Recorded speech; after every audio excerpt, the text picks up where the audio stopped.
This is The Resilient Life, where we believe that every human will struggle in this life. Our challenge is to struggle well. I'm Ryan Manion. I lost my brother to war, my mom to cancer, and I'm the daughter of a retired Marine. I'm also a wife, mom, author, and president of one of the nation's leading veteran service organizations.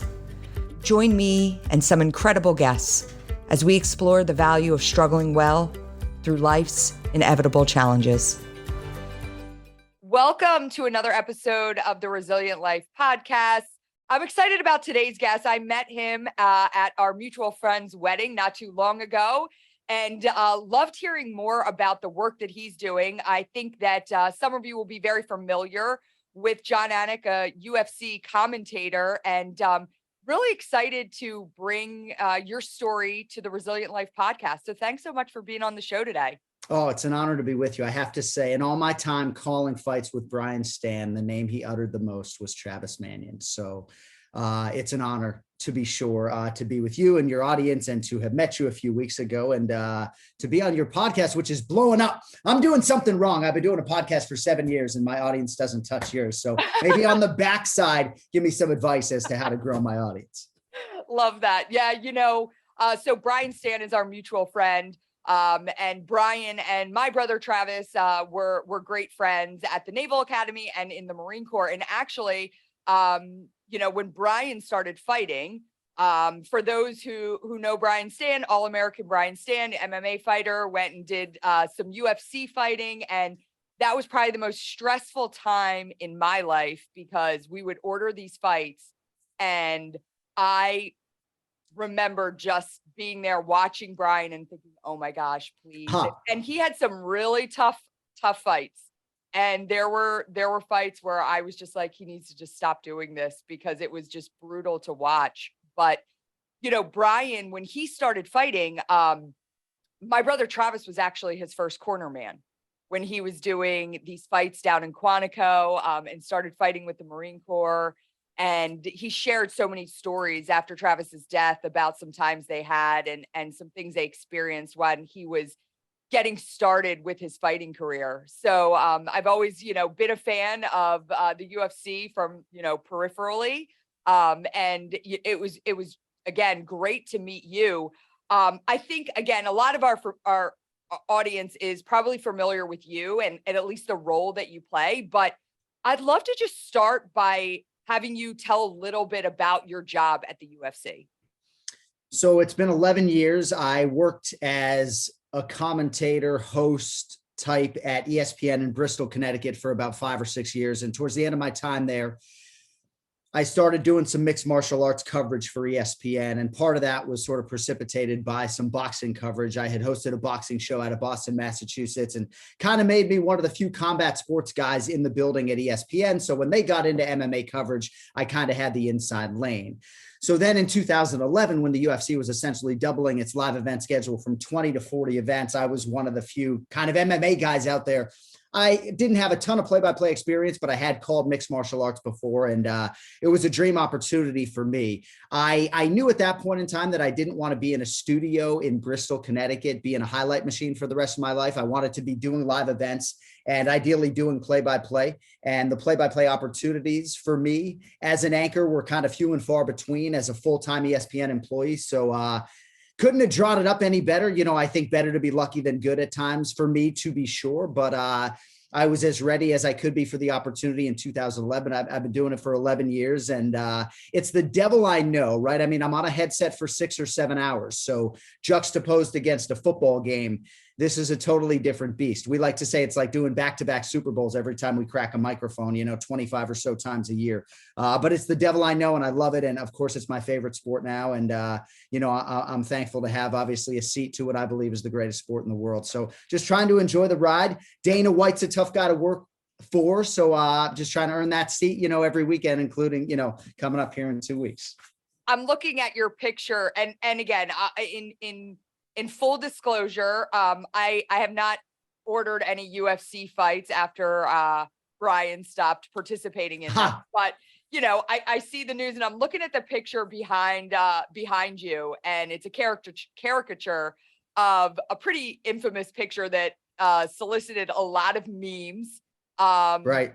And you have to explain that to us, and we'll put up a picture, and you'll be able to see this in the video version of the podcast. But it's you and Joe Rogan and another individual, and it's during a specific fight.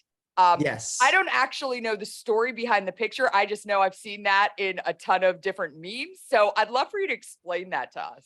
Well, first, I would say as a play-by-play announcer, I sort of see this as a radio job in some part, not that I have to fill all the gaps, but I'm not on television all that much. So it sort of was weird when they started repurposing this announcer cam, and it really started resonating with people, so much so that there's like a whole video for every pay-per-view of us on the UFC's YouTube channel. So inherently for a play-by-play guy, that's a little bit weird. But this was a fight between a couple of lightweights, Beneil Dariush and Drakkar Klose. And the nature of our reaction was such because it was just a rally, right? It looked like fighter A was going to win, and then fighter B rallied to beat that guy. And just an organic reaction, of which there have been many, obviously, in the booth. There have been so many fights that have elicited that type of reaction, because the sport, just the nature of it, as you know, to whatever degree, is back and forth. It is the land of the unpredictable. There are big upsets in a championship setting all the time. So yeah, it's a crazy, crazy, crazy sport. And you know what I've learned, Brian Stan always told me, I have one of my fighter cards right here, if you are on the video side, Brian would always say it's an open book test. You might as well show up with some notes, but be careful looking down for too long, as I've learned the hard way sometimes. But yeah, it's a crazy sport. And I'm glad that Brian Stan has his wits about him and is out the other side. Yeah. Well, a little background too.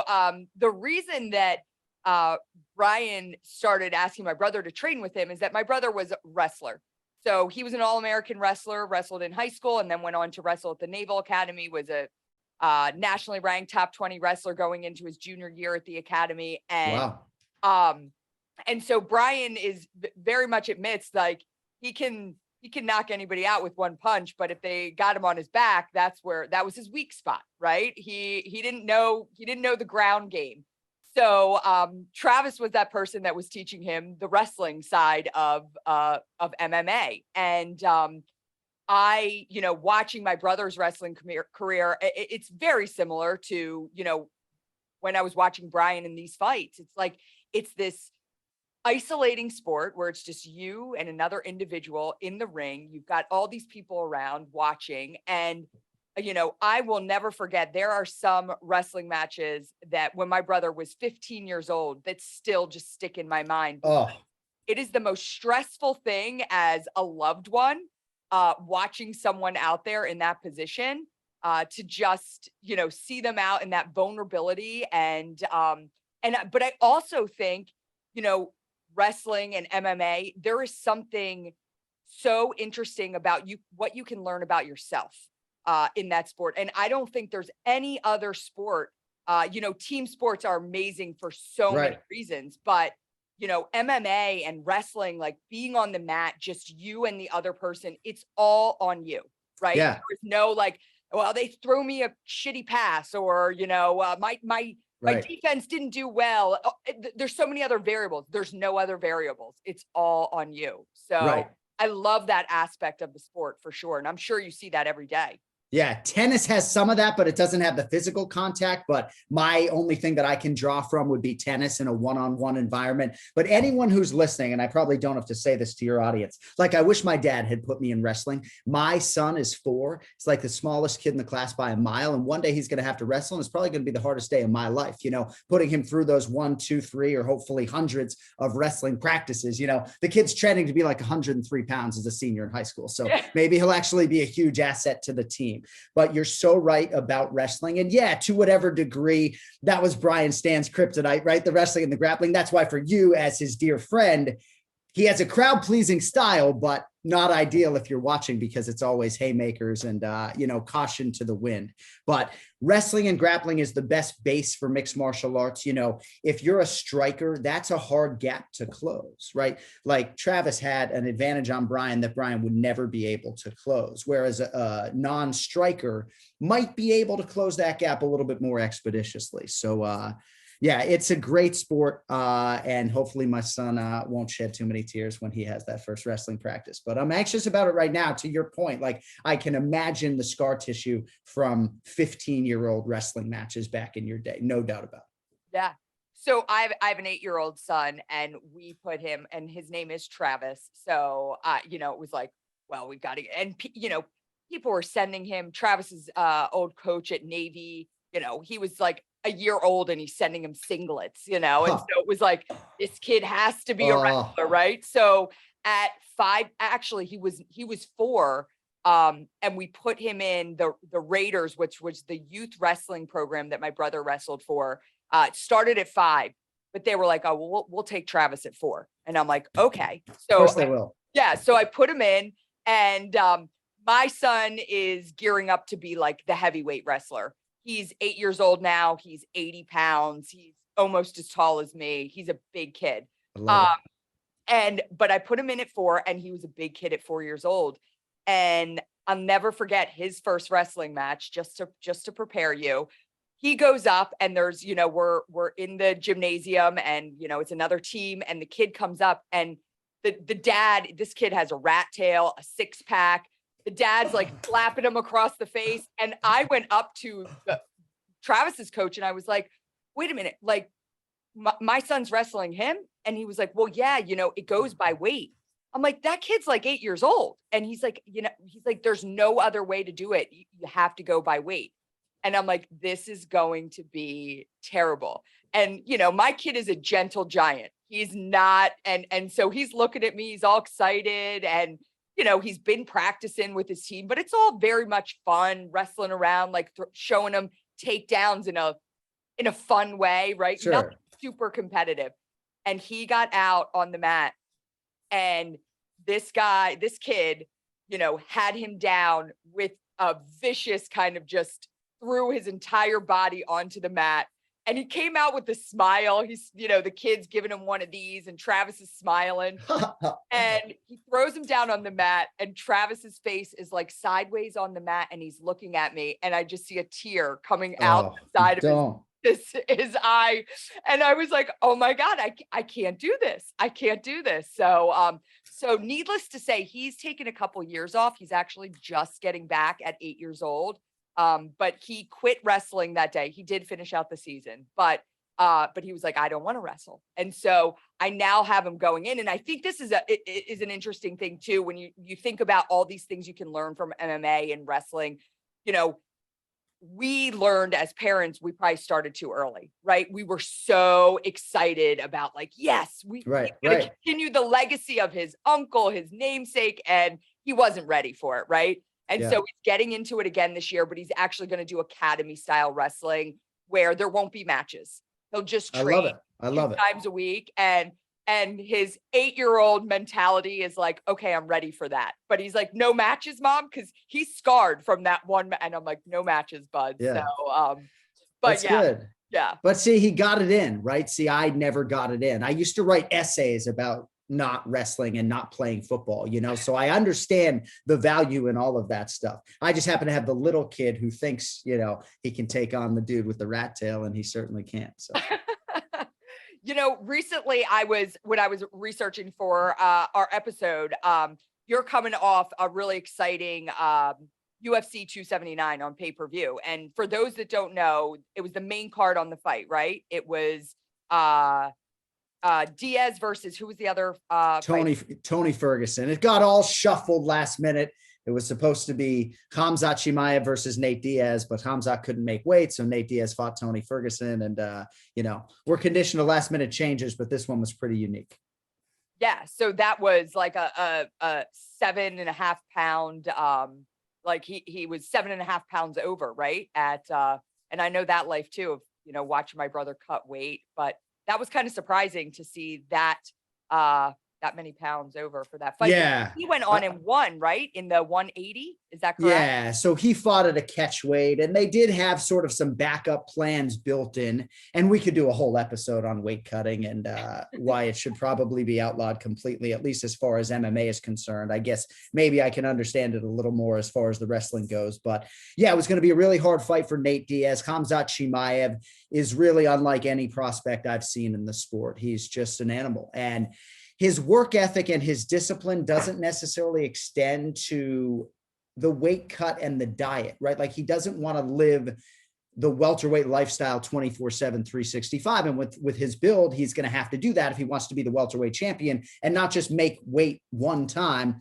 but make weight for a fight like this, make weight to win the belt, and then make weight multiple times to, in theory, defend the belt. So he's probably going to move up to middleweight, which is 185 pounds. And for Nate Diaz, he got Tony Ferguson, and Nate was able to take care of that challenge in what was the final fight on his deal. But just from our standpoint, like for our live production team, it's just crazy to have all of that fluctuation during fight week. Everything's pre-voiced. I shouldn't say everything, but we have a broadcast that sort of dovetails with an in-house broadcast. So I pre-voice a lot of elements, and all of that had to be reworked. So yeah, memorable is one adjective for the weekend, I would say. So you see a lot of ups and downs with these athletes, obviously. You literally see people at the highest of their careers and the lowest as well. How does that affect you personally? What have you seen that has just kind of changed you or made you think differently, have a little bit of a different perspective on things? Well, it's a great question. And candidly, if we say we average 13 fights a card, 26 athletes, I might be staying at the host hotel. And you know, it's just a lot in my brain, right? Studying 26 fighters. So I might be after a fight and see a fighter in the hotel or see a coach. And within a split second, I got to think, all right, did he win? Did he lose? How did he win? Right? Like and to give them the respect in that moment. And candidly, It all starts to mesh together.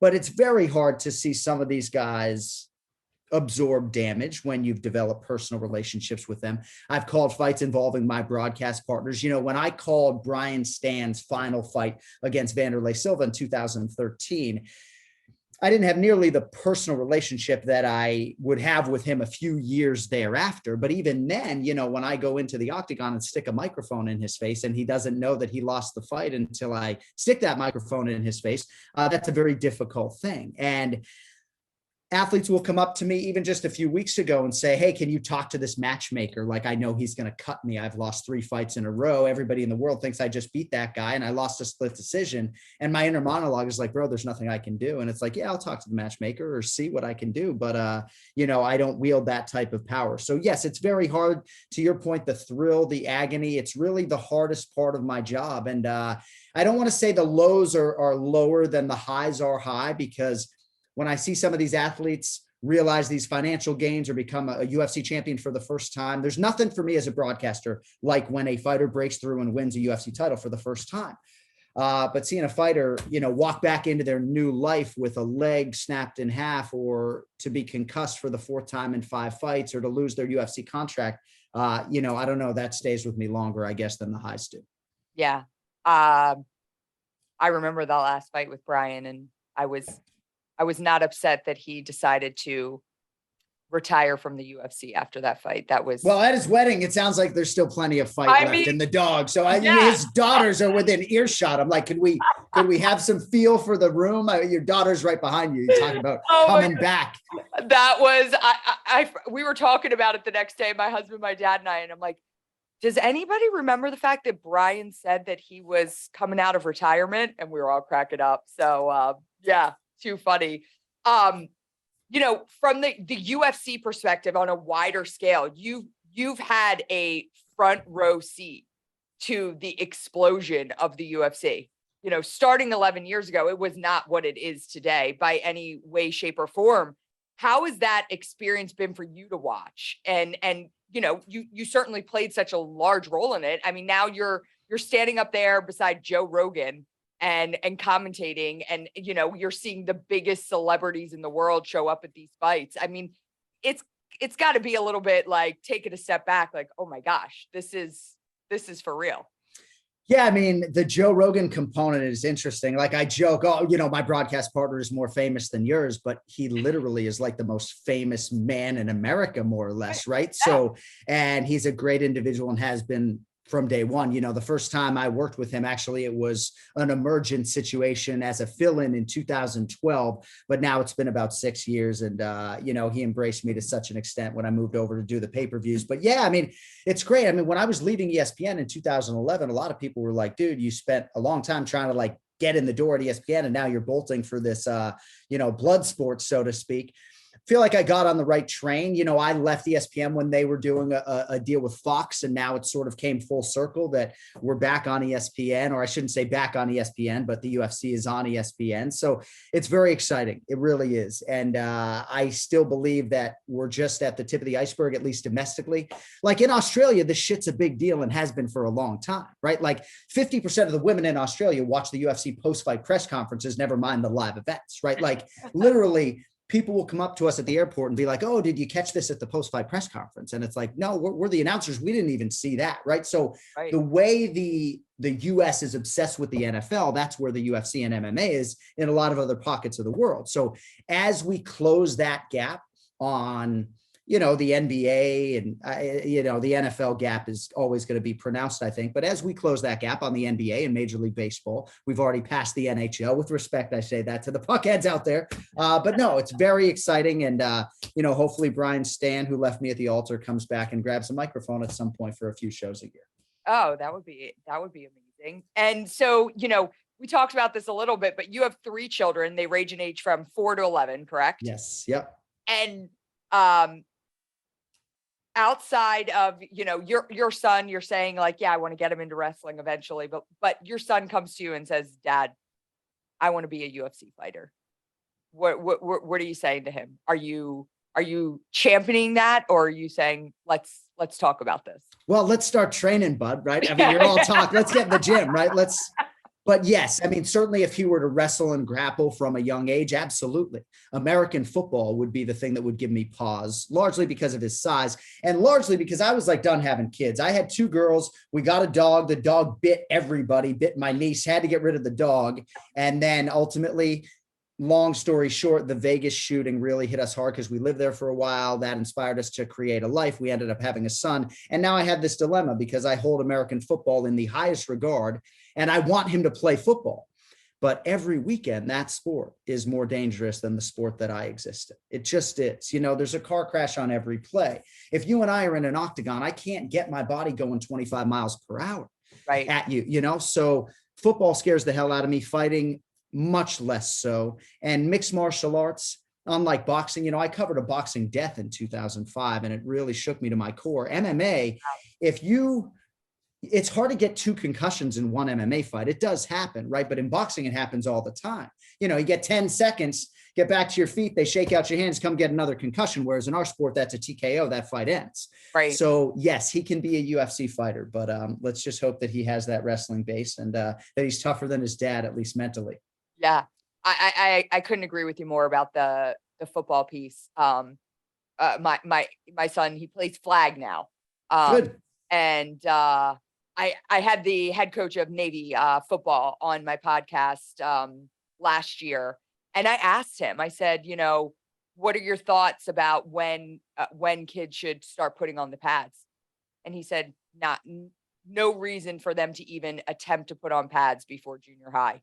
And that made me feel good about the idea because, again, I don't know if he'll ever just, ever put on the pads. I'm fine with him playing the flag football. And we told him it's just like tag and just go grab it off. And he was good with that. But yeah, you watch these kids out there and Brian talks about that too, as a football player at Navy. He talks about like his bell was rung a lot more out on that football field than it was, when he was fighting. So, yeah. And there was a lot of those guys there at the wedding that had their bell rung on the Navy football field. Yeah. And limbs too, right? I mean, not to get graphic, but certainly when I was in high school, our kicker, attempting a 25-yard field goal, snapped his leg in half, So, I mean, American football scares the heck out of me. And I have to say too, being around all those guys at that wedding it was inspiring, but it was a little intimidating too. I'm like, man, like, look at this collection of men and all that they have done. And, but it was a very cool setting for me, to be sure. Yeah. If you could talk about one fighter in the course of the last 11 years, one fight that sticks out to you more than any other, can be for a good reason or a bad reason, but one fight where you're just like, that is a fight that I will never forget. So perhaps there's some recency bias to this answer, but your audience will know, if they're MMA fans, that this is no cop out. Kamaru Usman was a minute away, our former UFC welterweight champion, just a few months ago, from tying Anderson Silva's record for most consecutive UFC wins and having 20 consecutive wins in modern day mixed martial arts. He was going to win a decision, and Leon Edwards, head kicked him into the galaxy. True like victory from the jaws of defeat. Long shot underdog, becomes a UFC champion for the first time. I mean, it's a movie. The whole thing's a movie. And as I said, when Ronda Rousey got knocked out, and I was not calling that fight, for Kamaru Usman, it's kind of a case of walking back into your new life. You're this invincible guy. You're about to tie this record that no one thought would ever be tied. And then all of a sudden that doesn't happen, and you're on a stool asking what happened, and completely removed from consciousness. It was a vicious, vicious knockout. And yet this father to one beautiful little girl, handled it so graciously and so well, better than I think anyone could have expected, honestly. And hopefully that doesn't mean he'll get back to competition sooner, but that result really sticks with me. Rose Namajunas had a huge knockout to become the champion at Madison Square Garden, to be sure. But what Leon Edwards did a few weeks ago, it's the most seminal moment that I have witnessed in 11 years. It just so happened to have been, a few weeks ago. Recently. Yeah.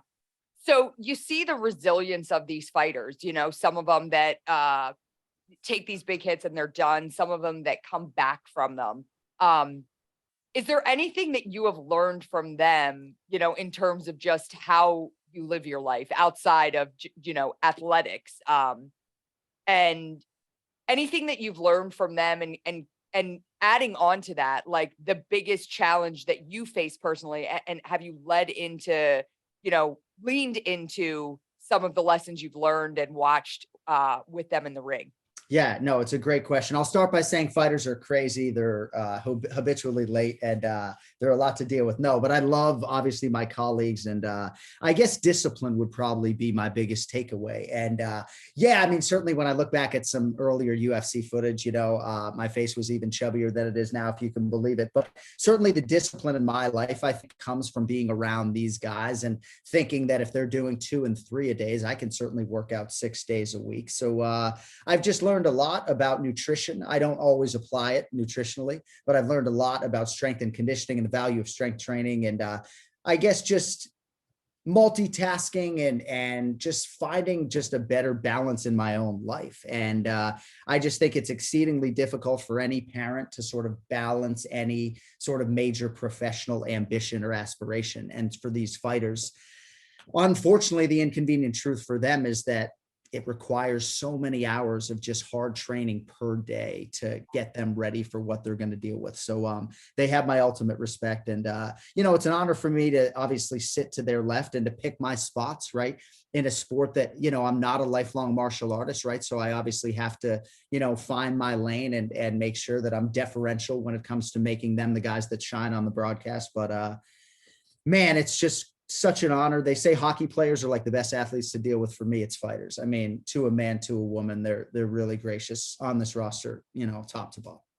Would you say that is the one word to describe, like, if you're going to be excel at this sport, it's discipline? Yeah, I mean, I read something recently about discipline being more important than motivation, and I do believe that is true. And I think hard work does beat talent largely, but I do think that as I've gotten older, I've believed more in in organic talent or God-given talent. You know, I used to say, no, it's all, you know, it's all what you work and all you make of it. But yeah, I mean, I definitely believe that at times I've lacked ambition in my life, and that hasn't necessarily held me back in terms of realizing some professional success. But I do think discipline is more important at times than motivation. It's great to say I'm motivated and I have all these goals, but it's really kind of like lunch pail every day, for better or for worse. And I know people don't necessarily want to hear that. But like, I have a very antiquated system, a lot of people believe, in terms of my fighter cards and how I write this out, but it hasn't failed me yet. It forces me to study. And, you know, I don't know. I really, as trite as it sounds, like I truly treat 11 years in the same way as year one. Because if you don't think UFC president Dana White would fire me, like, he is within his rights to fire me without cause at any time. And don't think he won't. We're trying to earn it next weekend. Yeah, well, you know, a good friend of mine is Jocko Willnick, and he's been on Rogan's podcast several times. He's been on my podcast. I've been on his, and he does a lot for us with working with our veterans that are going through different leadership programs within our organization. And it was last year, actually, he was doing an online webinar with a bunch of veterans, and I sat in on it.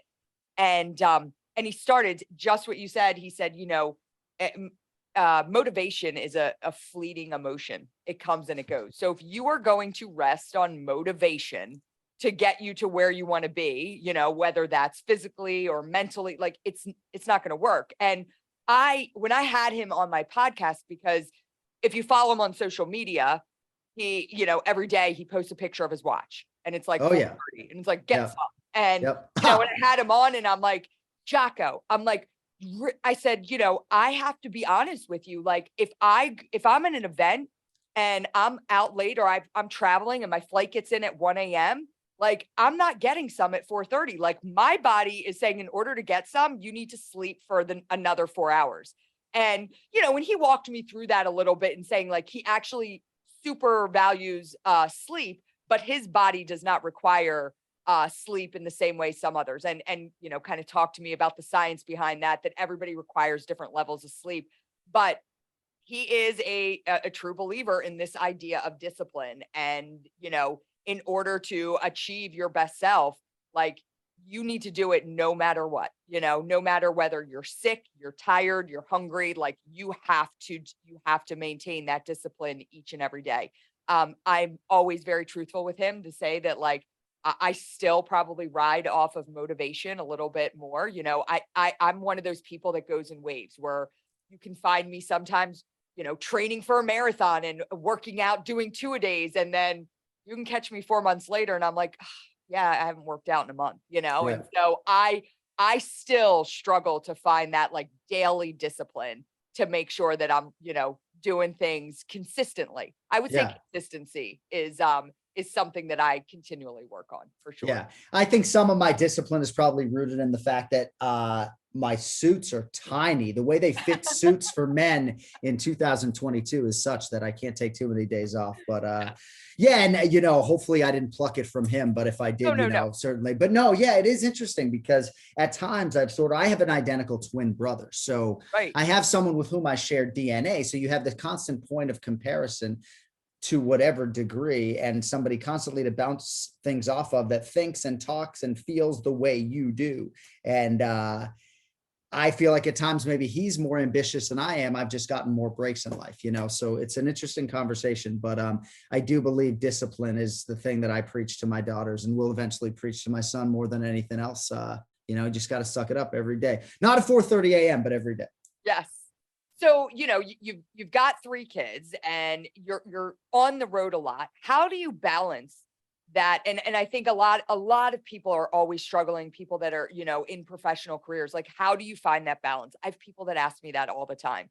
Like, how do you do it all? And a lot of times I say, you know, sometimes you don't. Something has to suffer. But what have you found that works for you with the fact that, you know, you do travel a lot, and you're back and forth? What's that dynamic look like that helps you from family to professional life? I don't know that I strike the balance as much as I wish I would like. I've been on the road 100 nights a year, essentially for the last 11 years. And just like when I moved from Vegas to Florida, I became conditioned to the humidity as opposed to the dry heat.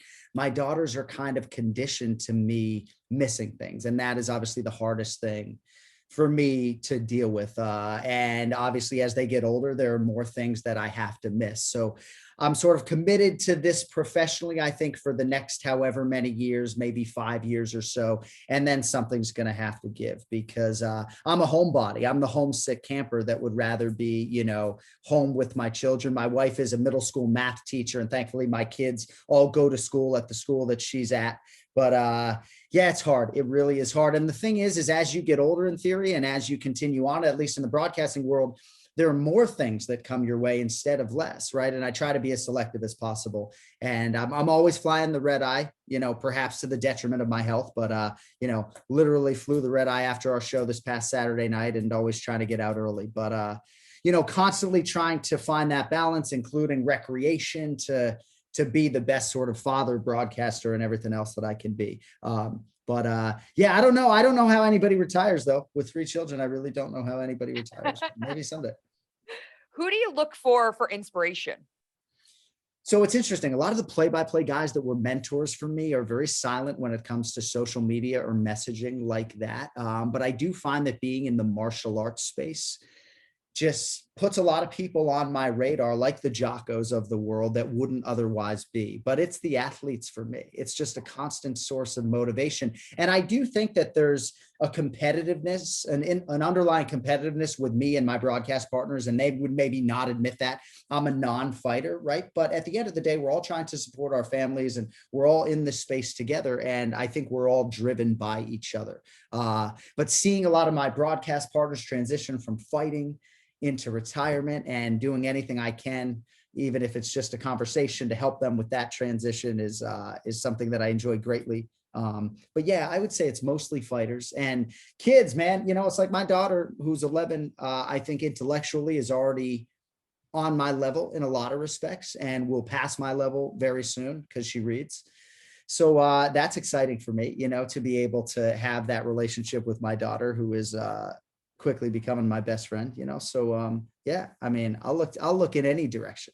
It's cool when kids get to that age, right? Where all of a sudden you're like, whoa, I want to hang out with you and just have like Yeah, conversations with you. yeah, Yeah. yeah, It's yeah, for sure. it's a cool feeling, and I've got an 8-year-old, and then I have a 13-year-old, and I have a 16-year-old. So I run the full span, and you're in the, you're almost getting to my phase, and Yeah, it's an exciting time. So yeah, and I mean, I look, again with my kids, I look to them daily for inspiration. I see so much of what I want to be in my kids. There's so many things that they do now that I'm like, man, if my oldest daughter is just committed to play D1 lacrosse at the Naval Academy. And wow. I'm like, God, if I had like a fraction of your drive at age 16, it's just incredible. And sometimes I wonder, I'm like, who raised you? Because I mean, you didn't get it from me. I mean, she's just, but it's very cool. It's very cool to get into that place. That is cool to hear you say. And that's why I don't want to sort of sit here and say, that I'm the most driven person in the world, because don't get it twisted. I feel like I work harder than anybody on our crew, or as hard as anybody on the crew, but I didn't have that drive when I was that age at all. It was like, where's the common application to apply by early decision, so I don't have to apply to all these colleges? Like, that was my mentality. So yeah, I do think a lot of it's instilled. I mean, certainly I think parenting can help, right? But it's like, if my kids are getting dusted in the face with a volleyball in their nose, and they'd rather cheerlead, I'm trying. That's the biggest balance for me, is how the push and pull of when do you say it's okay to quit volleyball, honey, and just do cheerleading and dance if that's your passion, right? So we'll get there. That parenthood, it's a hard thing. Yeah. I we talk about, like, Travis and I were 15 months apart, and Wow. my dad, you met my dad at the wedding. He's a retired colonel in the Marine Corps. And somebody yesterday, I was golfing, and someone said, well, tell me about your dad. Like, what, I know he was a colonel in the Marine Corps. Like, what's he like? I'm like, well, think about what you're in your head, what you think about a colonel in the Marine Corps being, and I said, that's what that's what he is. You know, Yeah. he is like, I mean, he's got a heart of gold, but he was tough, and he was tough on us. And I didn't subscribe to that toughness. In fact, I was like, you know, the tougher he was, the more I pushed away. And he will tell stories now of like, yeah, Ryan and I went through we're best friends now, but we went through that rough patch where he told me that in high school, he turned to my mom and he said, she's all yours. Like it's not working. Yeah. Punted. Where my Yeah. brother, you know, he put that same toughness towards my brother of do that. And my brother just, that's what got him going. It was like, all right, like, yeah, dad, I'm going to go lift. I'm going to do this. Like he definitely was attracted to that type of leadership, you know? So, as a parent, I think you have to learn that like every kid requires a different parenting style, you know? So retrospectively, are you grateful for that? Because if anyone's giving my kids tough love, right, it's me. Yeah. So not that I'm some disciplinarian, I've never punished my kids in their life, but I think when I raise my voice, it certainly resonates. But for me, it's a balancing act because it's like, I'm gone. So I come home and I'll see my daughter's face buried in her cell phone. It's like, am I just going to walk in the door, put my suitcase down and start disciplining? Well, I guess I am, right? But are you grateful for that now? Well, you know, I will Please say yes, because well, yeah, I will say that I probably parent the same. You know, my husband will say to me, "You are just like your dad." huh. So I am actually the tougher one. My Yeah. husband is the cheerleader. You know, when my daughter, you know, it's a journey. You know, when you're getting ready and you're looking to get recruited, and you know, Maggie would walk off the field and she'd have a tough game, and I'd be like, "Well, that's it. No one's going to take her now." And he's like, whoa, chill, you know? And I had, like, I used to play basketball in high school. And if I had a crappy game, my dad would be like, you're not coming in until you do 100 layups left-handed and 100 layups right-handed, and I'll see you inside. And like, and I'm out in the driveway in the dark in 40 degrees, like doing my layups before I could come inside. I am not like that, Yeah. but Right. I am the tougher parent. So I don't know if I'm grateful I am grateful. I'm grateful because I look back on it now, and I'm grateful for the fact that, you know, I watched how my brother, you know, responded to that leadership style with my dad and that parenting style.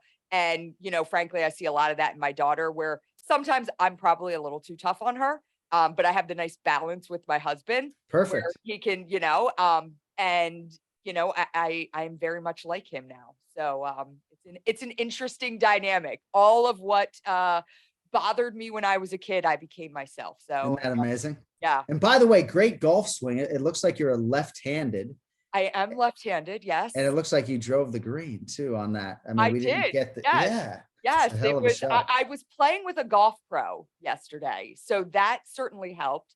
And I've golfed. You know, when I golf with my dad, he gives me all the tips of, you know, you've got to lock your pinkies and keep this arm straight. And Yeah. I've never really found my rhythm on the golf course. And yesterday I golfed with this golf pro, and I said, can you help me with my swing? And he said, yeah, I can. Stop thinking about it. And I said, okay, but let me know what to do. And he goes, no, no, no. He goes, you know, get up behind the ball and swing it the way that feels most comfortable for you. And the first 4 holes, I was, you know, I was shanking them to it was not looking pretty. And as soon as he said that, and I took everything, and I told my dad this, so I'm okay saying it with you now because I told him on the way home. But I said, Dad, everything you told me, it was like this, like mind F for me. I took all of that out and I just swung the ball. I hit the green, or the fairway every single time from that time on. And I was like, oh, it just clicked for me. And I walked away feeling like I love golf more than I've ever loved it before. And I mean, I'm like planning trips to Ireland to go golfing with. That's, You know, yeah. I caught the bug yesterday, and he was saying, this golf pro was from Chicago, and he said, you know, we put way too much technicality into the sport of golf with people that are just getting started. And that's where golf becomes the most frustrating sport on the planet. And he said, you get up there and you swing the ball, and he goes, and the form and the technique, it will come. So yeah. I subscribe to that philosophy. I feel like it's sort of like Brazilian jiu-jitsu. It's actually somewhat simple. You see great golfers, they oftentimes have very simple swings, even if the tempo is different. But yes, I do think we overcomplicate it. And so many different things to think about. For me, I try to think about like one or two things, and I try to swing as slow as humanly possible, and yeah, hope for the best. But it is the most addicting game in the world. Like, be careful what you wish for. You play well, all of a sudden, with 3 kids, it's like, how do you get out for 5 hours? But it is as addicting as any sport in the world for me, to be Well, sure. yeah. And I think a good, for me, I'm like, this is a good professional sport. We have probably 6 or 7 golf tournaments for the foundation, either that we host ourselves or that people host for us and we're the beneficiary. And, I'm always the one that historically I've always been the one that I show up and I, speak to the crowd, and then I hop on a golf cart and I run. Oh, you're playing. You got to. Yeah. And I'm like, I'm playing this. And yesterday I was like, there is never going to be another golf tournament held that I'm not playing in it. So yeah. It was exciting. Yeah. Maybe I'll help out with your role, because I could play in like certain tournaments, as a UFC broadcast. I'm afraid I'm going to hit somebody in the goddamn gallery. I'm serious. Like, if there's anything resembling people lining a fairway, I can't promise that I'm not. I could shoot 92, but I could also hurt someone very badly. Yeah. Well, and the great thing about golf tournaments is most of them are scrambles. So, we were under par yesterday. My dad goes, how'd golf go? I'm like, 3 under par. He goes, bullshit. I'm like, well, I was playing with a golf pro. Right. But my biggest claim to fame yesterday, and then I'll stop talking about it because I'm still on a high, but in the scramble format, you take best ball. There were 4 drives that, and obviously I'm hitting from the ladies' tee, so I'm a little bit further up than my comrades I was playing with, but there were 4 drives that I was best ball at the end of the 18. So once I found my groove, they were like, oh, we're definitely using your ball, Ryan. And I was like, the first time I was like, wait, what? You're using my ball? And then it was 4 times that I drove that ball and they used mine. So I felt very accomplished yesterday. And you have video of the swing that you're now going to try to duplicate every time you go out and play. So. And, a couple shots of Maker's Mark along the way also helped warm me up too. So well, therein lies the rub. I always play better when I have a little alcohol in my system, but I feel like I want to beat the game sober, and cannabis is like the worst thing for my golf game. So stay away from that.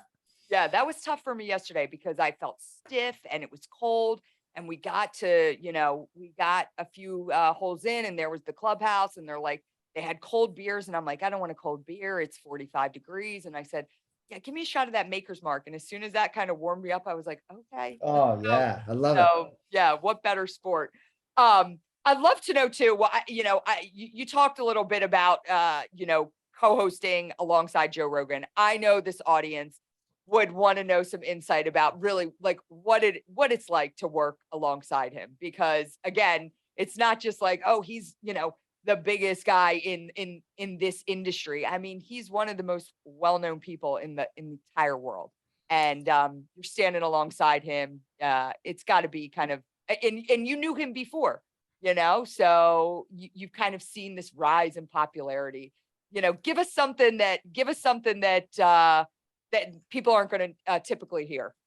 Well, it's interesting when you think about his rise and the way the relationship he has with just your average American man is absolutely nuts, right? Like most people in my life, brother-in-law, brothers, friends, know much more about Joe Rogan than I do because they listen to every word out of his mouth and every podcast that he's ever done. Now, I get to get undressed with the guy in a dressing room, which is pretty cool, but he's just the real article. Like what you see is what you get, right? Like he's not super excited when like the Buffalo Bills offensive line sticks around after a pay-per-view to meet him because like he just wants to go home and he's not an NFL fan. Whereas for me, it's like, dude, that's Richie Incognito over there. Come on, but it's tricky because everybody wants a piece of him. And, being a public figure to whatever degree, I think it's a weird thing to sort of navigate. And for him, I just can't even imagine, what it's like. And sometimes when your broadcast partner is an A-list celebrity, your inclination would be to like back off and give them their space.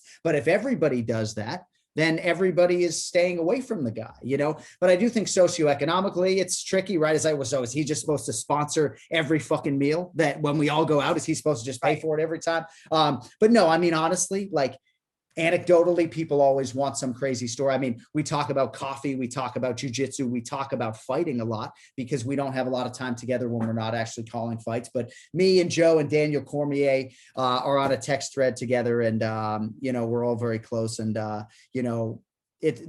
instances in which we actually are able to get together after shows are few and far between because I go right to the post-fight show and everything else. But he's just a great man, and I think a lot of people in the public eye feel sort of perpetually misunderstood. And I think because he's not afraid to sort of put it all out there, he's misunderstood by a lot of people. He's an information seeker at the end of the day. And, just a really, really good-hearted, genuine human being. Yeah, I love that. And I think I think that is why so many people respond to him, because he is an information seeker. It's very easy to put this kind of like label on him, which has happened. But if you really are a fan and you really listen to the scope of the people he has on, the people he interviews, like it runs the full spectrum. And you can't, put him in a box and say he is just this and he is just seeking this information. Right, left, he wants to hear it all. And that's what I respond to about him, and I think that's I think that's why his celebrity has risen, and he's not afraid to kind of just say it all. I have so much respect for people that can just put it all out there, the good, the bad, and the ugly, and just be their most authentic self. Yeah. And I think that's what you see with him. Yeah. And all of us can't be that way, Absolutely. like even for me as a play-by-play guy, like I can't go smoke a blunt on his podcast and maybe go call NFL football games in 5 years. You know what I mean? So it's like, maybe at times I'll walk right up to that line and not cross it. But no, I mean, here's a guy who's a mixed martial arts fanatic, a martial artist at his core, grew up in Boston where I did, yet couldn't name probably 5 Boston athletes, couldn't care less about all of that. And yet I have 4 books over there that I bought from authors on his podcast. Right now, I've read none of them. But one of them, just as an example, is about just, how because of diet and other environmental conditions that, women and reproduction are having issues. And it's like, I have 2 daughters. Like, of course, I'm going to buy that book. I may not read it, but of course I'm going to buy it. So yes, he's just a layered individual. He's certainly a Renaissance man. And, yeah, I mean, I used to get starstruck, obviously standing next to the dude, right? Can you imagine my first pay-per-view on 3 days notice in 2012? You're standing next to Joe Rogan, And then when I finally got the job, I shouldn't say finally, but when I became the pay-per-view guy at the end of 2016, that first show in January or February of 2017 was a little nerve-wracking. I'm not going to lie to you. But I do think that he enjoys having not just me, but like a fighter to his right, which he didn't have in the past. And I think we make it fun for him, and hopefully he sticks around forever. So I love it. So, when we talk about, again, this podcast is called the Resilient Life Podcast. And, I've had people on here that have gone through the most tragic situations that life could possibly throw at them. But one of the things that I always stress to the audience is that we don't have to always have these like seismic events to teach us about living a resilient life and knowing what resiliency means. Is there anything you can harken back to in your own life where you had to be kind of taught about being resilient? And to add on to that, like, what does a resilient life look like for you now? Well, every day that resilience, I think, shows up, and you certainly hear a lot of fighters talk about resiliency being their greatest attribute, whether it's as a fighter or in training or ability to bounce back from injuries, but like, I don't sit here and say I come from a broken family, but my parents got divorced when I was 11 or 12, and there was a circumstance surrounding their divorce. I always tell my mom, until she lets me include this circumstance, I can't write a book. So Mom, if you're listening to the Resilient Life podcast, maybe you let me share it the next time I come on with Ryan. But the circumstances surrounding that for me in the late 1990s was really unique. And so I would lose friendships and didn't quite know what was going on. And you move from the big house in the nice town to the tiny house and but I just always leaned into my siblings. And, I obviously my twin brother, it's a very unique life circumstance to be a monozygotic identical twin. And that's obviously the greatest blessing for me in my life. And that has helped me a lot. But even this past weekend, there was an utterance that I wish I could take back. I used the word testicles, right? In a fight. And I just got animated about a foul offense grab and, sort of made the reference like, maybe if the referee, had the conviction, maybe you take a point, right? And I regret it, right? But I'm constantly having to sort of bounce back from things like that and put out fires, whether it's with bosses or fighters. I mean, heaven forbid with fighters, obviously I hold them in the highest regard. And obviously I defer to them, but fighters and fans and coaches, like, after almost every show, Ryan, like someone's unhappy with something that I've said, Right. And I try to treat it with diplomacy. And certainly if there's grounds on which to apologize, I certainly will do that. But, have a family to remind me. But I consider myself to be, if not driven or nor ambitious, I think I've been pretty resilient in my life. And, but again, it's like, but I got, but what tomorrow may bring, I don't know. But hopefully I'll wake up and I'll lift weights instead of run 3 miles, which is just a cop-out workout. So I'm right there with you. The strength training when you get harder, when you get older, oh, right? You got to do it. Got to do it. But I love that, and I think one of the things you said earlier is, you may not always be the most driven, but you're going to work harder than anybody in the room. And I think that like a lot of times that is, what being resilient is all about, right? Like just kind of like putting on those shoes and saying, no matter what, I'm going to do this. I'm going to find the path, it's going to be, the work that I put into it, maybe a little bit of luck. But I'm going to get to where I want to be. And so, I love that people can kind of, again, I think a lot of times when I share my story and I talk about living a resilient life and struggling and overcoming adversity, like most people in this country, in this world, are not going to get a knock at the door that says, your loved one was killed serving overseas, right? And so I always want to make sure that people can understand that, like, you can live a resilient life. You can struggle every day to be the best father, to be, the best in your professional life. But as long as you wake up every day knowing, okay, yeah, I did a little bluff this weekend, but this is how I'm going to move forward from it. Right. yeah. Like that's resiliency. Yeah. It's simple. And sometimes we overcomplicate what it means. Yeah. And I just do want to say, I mean, it was such an honor to meet you. And certainly some emotions came over me when I found out that it was you and your dad. And obviously because of, I just obviously hold your brother and the last name in the highest regard. And I commend you for this. And yeah, it's interesting, right? Especially when you procreate and you make that decision and you bring individuals into this crazy world. And you try to, within the constraints of who they are and their nature, like teach them to be disciplined or to be resilient and try to surface that resilience that resides somewhere in there. And ideally have it surface a little bit younger than when it did for me, right? Not that I'm like banging on my parents, right? But like, can you extract the mental and physical toughness a little bit earlier from me, right? Like make me wrestle or something, So that's sort of something that I'm trying to do to see if I can, harden them a little bit, in a coddling world. Getting them ready. I appreciate it. Jon, thank you so much for joining us today on the Resilient Life podcast. It's been awesome to talk to you, get to learn a little bit more about the UFC. And I'm going to give you my commitment that I am going to get back now, getting to meet you. If not just for the fight, because again, I have trouble watching those fights sometimes. But I think I'll be a little bit more desensitized when I don't have that personal connection. But when is the next fight coming up? Well, your son's wrestling matches, I would think would be so much more anxiety filled than watching this sport that really is just superficially violent. The blood is what does it. But no, we got a big one coming up. UFC 280 Abu Dhabi. This is where we spent a lot of time during COVID, right? It was Fight Island and we were in quarantine and everything else. But October 22nd, live on pay-per-view. It'll be 2 p.m. Eastern because we'll be going at night in Abu Dhabi. But it's as good a fight card as we can put together. Charles Oliveira and Islam Makhachev in the main event. So yeah, I appreciate everybody's support, obviously. And, obviously I do think that there is, an inexorable link between the military and the UFC. And it's always been foundationally sponsorship, like a big point of unison for the UFC. So to everybody who's listening, we got to get you to a live event, but to everybody out there listening, come see us live. I love it. I will be tuning in, and then hopefully when you come back stateside, I'll get to a live event. Let's do it. All right. Jon, thank you so much for joining us.